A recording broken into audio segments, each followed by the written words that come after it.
Retired major Mohammad Ali Shah हमारे साथ जुड़ रहे हैं, डिफेंस एक्सपर्ट हैं। आपका स्वागत है। Group captain retired UK Devnath ji भी हमारे साथ जुड़ गए हैं, डिफेंस एक्सपर्ट। आपका भी स्वागत। शुरुआत यूके देवनाथ सर आप ही से। ये जो अमेरिका की नीति में फिर से बदलाव होता हुआ दिख रहा है, क्योंकि पहले हथियारों के इस्तेमाल को मना कर दिया गया था कि रूस के खिलाफ आप डायरेक्ट इस्तेमाल नहीं करेंगे, लेकिन अब खुलकर समर्थन किया जा रहा है कि आप अपनी मर्जी से, क्योंकि खार्किव में जिस तरह से अटैक शुरू किए गए रूस की तरफ से और लगातार तबाही वहां पर मची, यूक्रेन ने मदद मांगी, अमेरिका ने सपोर्ट किया है, इसका कितना बड़ा असर होगा?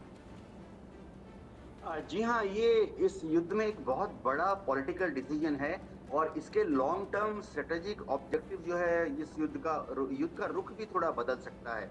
अभी तक अमेरिका ने पिछले 2 साल से यूक्रेन को खुलेआम अलग-अलग तरह के हथियार दिए हैं, चाहे वो 155 मिलीमीटर हॉविट्जर हो, अब्राहम टैंक हो, patriot air defence missile system हो या एटाकमस यानी एनी टैक्टिकल मिसाइल सिस्टम हो, जो कि 300 किलोमीटर की दूर से फायर कर सकती हैं, दिए थे। और यूक्रेन को बोला था कि यूक्रेन इसका इस्तेमाल सिर्फ रूसी फौजों पर तभी कर सकता है जब वो यूक्रेन की सरजमीन के अंदर हो, जिनको यूक्रेन अपना मानता है, जैसे कि डोनबास का एरिया है, डोनेट्स्क, लुहांस्क, ज़पोरिज़िया, खेर्सन या क्राइमिया। अब अगर अमेरिका यूक्रेन को ये इजाजत दे रहा है कि वो इन हथियारों का इस्तेमाल रूस की सरजमीन पर भी फायर करने के लिए कर सकता है, तो ये एक बहुत बड़ा डिसीजन है। इससे रूस थोड़ा ज्यादा भड़क सकता है, क्रेमलिन गुस्सा हो सकता है और व्लादिमीर पुतिन जो हैं अब शायद ये भी हुक्म देंगे कि अब से रूस भी भयंकर हवाई हमला करेगा कीव के ऊपर या दूसरे जो शहर हैं, जैसे लवीव बहुत बड़ा शहर है पश्चिम यूक्रेन में, जिसको कि अभी तक रूसी फौजियों ने हवाई हमलों में उसके चपेट में नहीं आया था। तो मेरे ख्याल से ये युद्ध का दिशा और रुख बदल देगा। शायद अमेरिका की चालाकी है, शायद यूक्रेन अगर ऐसा करेगा तो यूक्रेन की गलती होगी। जी मोहम्मद अली शाह, आप कैसे देखते हैं अमेरिका के इस कदम को? क्योंकि इससे पहले तो साफ इनकार कर दिया था, परमिशन नहीं दी गई थी, लेकिन पुतिन के खिलाफ इतना बड़ा कदम उठाना, जबकि पहले से ये खतरा था, इस बात का डर था कि पुतिन सख्ती से कोई बड़ा फैसला कर सकते हैं। इस युद्ध को आपको लगता है कि अमेरिका के इस कदम से और गति मिलने वाली है? जी हाँ, अमेरिका जो भी करे, क्योंकि इतनी बड़ी सुपर पावर है, उनका इतना बड़ा दबदबा है, इनका इतना बड़ा इन्फ्लुएंस है, तो अमेरिका का कदम कुछ भी हो, कहीं पे भी हो, कैसे भी हो, वो अफेक्ट करता है जो पॉलिटिकल सिनेरियो को। तो जी हाँ, अमेरिका जैसे कि आपको मैं एक एग्जांपल देता हूँ। अमेरिका ने जब यूक्रेन को मदद करने की कोशिश करी, तो यूक्रेन इसीलिए लंबा खींच पाया युद्ध। अमेरिका ने बोला कि प्रेसिडेंट पुतिन युद्ध अपराधी हैं, तो लोगों ने इस तरीके से, उनका इन्फ्लुएंस इतना बड़ा था तो वो ऐसे देखने लग गए। अमेरिका ने बोला कि जब इजराइल और हमास के जंग के बीच में कि जो रॉकेट आके, जो मिसाइल आके गिरा था अल शिफा अस्पताल में, वो हमास का ही फायर हुआ था, वो उनसे मिस फायर हुआ था। तो जो बाइडेन साहब उस टाइम पे इजराइल में ही थे, उन्होंने कहा लेकिन लग नहीं रहा कि ये ये किसी और का मिसाइल हुआ होगा, ये एक जिहादी मिसाइल था। तो लोगों ने उस बात पर यकीन किया। तो अमेरिका जो बोलता है, लोग उनकी बात सुनते हैं। उनका जैसे कि अमेरिका ने केवल आग में घी डालने का काम करा है और कुछ नहीं किया, चाहे रूस और यूक्रेन का जंग हो, चाहे इजराइल हमास का जंग हो, कोई कहीं पे भी कुछ भी हो। तो अमेरिका जो चाहे कर ले, क्योंकि वो उनके पास पावर है, पैसा है, उनके पास इन्फ्लुएंस है। तो जी हाँ, आपने जो बोला कि अमेरिका का कदम क्या इस पे कुछ भी निर्भर होगा, जी हाँ, 100% मैं कह रहा हूँ वो होगा बिल्कुल। हालांकि अमेरिका पहला देश नहीं है। पश्चिमी देशों की बात करें तो ब्रिटेन और स्वीडन ने भी पहले से परमिशन दे रखी है कि वो उनके हथियारों का इस्तेमाल रूस के खिलाफ कर सकता है। लेकिन यूके देवनाथ सर, अभी 2 दिन पहले का ही समय है जब रूस के राष्ट्रपति पुतिन ने ये खुलकर कह दिया था कि पश्चिमी देश अगर कोई भी बीच में आता है, हस्तक्षेप करता है या यूक्रेन की हथियारों के जरिए मदद करता है, तो उसके गंभीर परिणाम भुगतने होंगे। 2 दिन बाद अमेरिका का इतना बड़ा कदम किस तरह से आप देख रहे हैं? देखिए, व्लादिमीर पुतिन बीच बीच में ऐसा स्टेटमेंट देते रहे हैं कि रूस की जो न्यूक्लियर फोर्सेस हैं बहुत सक्षम हैं, और पिछले 2 साल में कम से कम 4 बार उन्होंने अपने न्यूक्लियर फोर्सेस को अलर्ट में किया, फॉरवर्ड डिप्लॉयमेंट भी किया। सवाल उठता है कि क्या पुतिन न्यूक्लियर फोर्सेस का इस्तेमाल करेंगे यूक्रेन के ऊपर?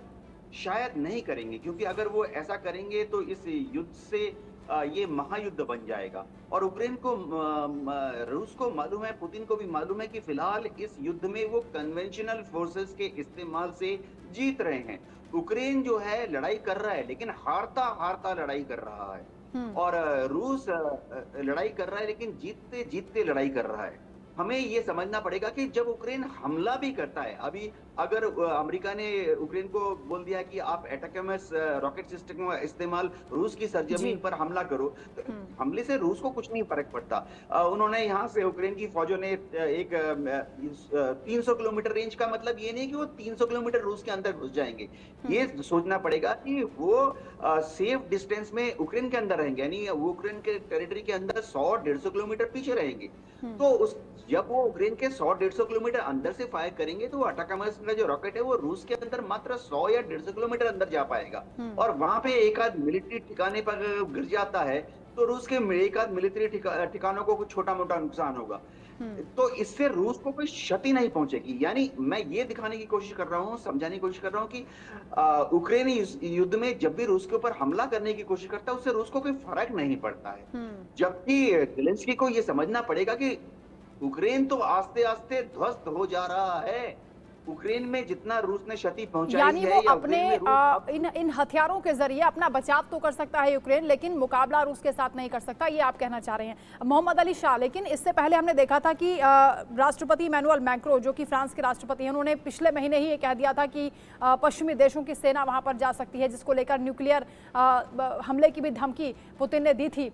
हालांकि कई पश्चिमी देश ऐसे भी हैं जो इसके विरोध में भी रहते हैं कि वो हथियारों का इस्तेमाल रूस के खिलाफ ना करें, जैसे जर्मनी जैसा देश है। यानी एकजुटता पश्चिमी देशों में भी दिखाई नहीं देती, लेकिन कहीं ना कहीं पोक करने का काम कर रहे हैं पुतिन को। जी हाँ, देखिए तकरीबन 1.5 साल पहले भी ये एक स्पेकुलेशन निकला था कि प्रेसिडेंट पुतिन हेलीपैड पे एक लेदर ब्रीफकेस लेके चल रहे थे। तो बताया जा रहा था कि ये न्यूक्लियर बॉक्स है और इसमें जब जब चाहे वो उनके पास कंट्रोल होगा वो न्यूक्लियर बटन दबा देंगे। ये सब स्पेकुलेशन थे केवल, ये केवल धमकियां होती हैं। अभी हाल ही में पाकिस्तान ने भी धमकी दी है हमारे हिंदुस्तान को। ये केवल धमकी है, गीदड़ भपकी होती है ये, और कुछ नहीं होगा। ना न्यूक्लियर पे बात की नौबत आएगी ही नहीं। कितना भी घमासान युद्ध हो जाए, तो बात ऐसी है कि अगर जब कोई खास तौर से बस धमकी दे रहा है भाई मैं ये कर दूंगा, जिसको करना होता है वो कर देता है, बस वो धमकी नहीं देता। वो जो गरजते हैं वो बरसते नहीं, और जो बरसते हैं वो गरजते नहीं।